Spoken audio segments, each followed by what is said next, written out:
Les plus grands investisseurs du monde ont refusé d'investir dans cette boîte. Aujourd'hui, elle vaut près de 80 milliards de dollars. Et toi, t'aurais fait quoi? Automne 2007, San Francisco. Deux jeunes designers viennent de sortir d'école.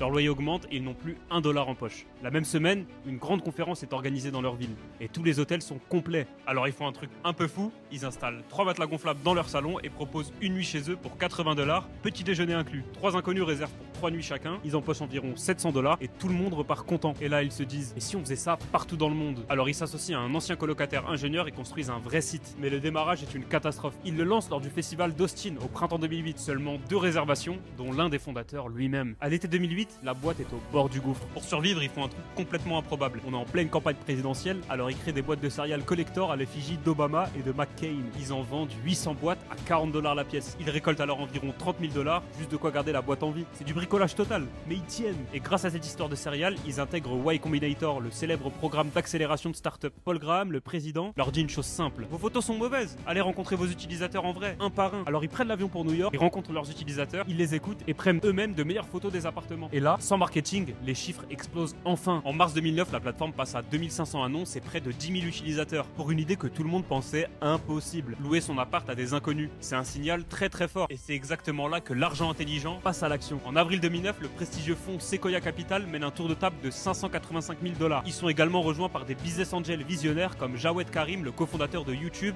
et Kisra Bois, un serial investisseur. Et avec cet argent, la croissance s'emballe. Lors de l'année 2010, plus de 700 000 nuits sont réservées dans l'année. Les utilisateurs adorent. En 2011, le seuil des millions de nuits réservées est franchi seulement au mois de février et ils sont déjà présents dans 89 pays. Les chiffres sont tellement fous que la même année, lors d'une nouvelle levée de 112 millions de dollars, un certain Jeff Bezos décide d'investir personnellement dans l'entreprise. Il a compris que c'était pas juste un site de location de matelas, mais une révolution de la confiance sur Internet. En 2012, il dépasse les 10 millions de nuits réservées cumulées dans le monde. Bon, t'as sûrement dû le deviner, cette idée qui est née d'une galère de loyer et d'une boîte de céréales, c'est l'histoire d'Airbnb.